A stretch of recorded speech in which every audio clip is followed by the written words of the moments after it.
Pour ce nouveau numéro de Viens voir mon canton, nous vous emmenons sur un territoire aux multiples facettes. Recherché pour sa tranquillité, apprécié pour son dynamisme. Des atouts, il n'en manque pas. Une zone commerciale attractive générant des milliers d'emplois. Un site industriel et artisanal florissant accueillant certains fleurons de l'industrie altiligérienne et une offre éducative foisonnante avec des formations post-bac très prisées. Ce territoire se caractérise aussi par son tissu associatif dense, son activité agricole biologique bien présente et son indéniable attrait touristique. Découvrons ensemble le canton du Puy-en-Velay 3 en compagnie de ses deux conseillers départementaux, Blandine Delauferré et Gilles Delave. Alors Lafayette, personnage emblématique de Haute-Loire, qui a donné son nom à un stade, qui a donné son nom aussi à un collège et qui a donné son nom au pont Lafayette, où nous sommes aujourd'hui et qui a bénéficié d'importants travaux récemment. C'était en juin dernier, en juin 2025. Nous avions un endroit extrêmement accidentogène, une jonction entre le Puy-en-Velay, Brive-Charensac et Chedrac, donc trois villes qui desservent ce pont, qui utilisent ce pont en fait, avec tous les usagers qui travaillent sur la ville du Puy, notamment qui sont très nombreux. Donc nous avions un endroit très stratégique où il passe quand même 3500 véhicules par jour. Donc il fallait absolument faire quelque chose pour arriver à améliorer la fluidité de cet espace et la sécurité aussi.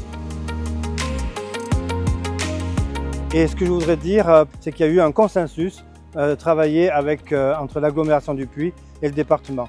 Le faire ensemble, comme le dit si bien la présidente, qui tient vraiment à ça, c'est l'exemple typique de ce qui peut se faire de mieux en termes de faire ensemble, puisqu'on a travaillé conjointement les techniciens du département et les techniciens de l'agglo. J'ai trouvé ça formidable de pouvoir travailler ensemble sur un projet comme ça, commun, qui fait plaisir à tout le monde. Alors les retours sont très positifs des usagers, parce que tout le monde est content de voir qu'on appréhende moins de prendre ce pont, et ça a changé aussi les mobilités. Aujourd'hui, on a davantage de gens qui passent sur cet espace-là, qui ne passaient pas avant. Ils craignaient que ce soit bouchonneux, mais globalement, satisfait complet de la population et des usagers de ces deux ronds-points. Nous nous trouvons donc sur le site de l'abbaye de Doue, commune de Saint-Germain-la-Prade et propriété de Gilles Bayon de la Tour. Donc cette abbaye a été fondée au XIIe siècle. Elle a été transformée en bâtiment agricole au XIXe. Elle est classée monument historique depuis 1950 et elle est en restructuration depuis 2012.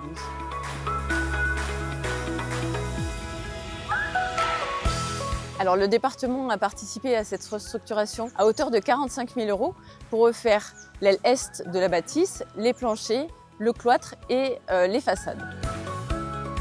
Alors ça peut paraître effectivement étonnant que le département aide les propriétaires privés, mais ça s'inscrit complètement dans notre feuille de route dans le cadre de voir l'exceptionnel de notre patrimoine altiligérien et valoriser les richesses patrimoniales. C'est aussi un levier très important pour l'attractivité touristique et l'abbaye de Doue est ouverte les étés. Donc vous pouvez tout à fait venir la visiter, vous apprendrez des choses assez incroyables sur le patrimoine altiligérien. C'est un vrai levier économique puisque ce sont des entreprises locales qui ont participé à la restructuration. On peut citer notamment des entreprises du Puy, de Polignac, de Brive et même de Saint-Germain-la-Prade. Notre canton est riche en pépites patrimoniales puisqu'il y a donc l'abbaye de Doue sur laquelle nous sommes aujourd'hui, mais également le château du Villard qui a aussi bénéficié de financement pour des restructurations. Vous pouvez voir derrière moi la bâtisse qui est incroyable. Vous avez aussi une vue magnifique depuis la terrasse. Je vous invite vraiment à regarder la programmation pour cet été sur leur site. Vous allez découvrir l'histoire altiligérienne incroyable et je suis sûre que vous allez apprendre plein de choses. Alors, difficile de choisir. Je vais être un peu chauvine, je vais dire le Saint-Germain ou le Midi 12. On a une restauration de grande qualité, la restauration ordinaire. Quand on veut manger gastro, il faut aller au Puy, il y a quelques bons restaurants. Dynamique. La diversité.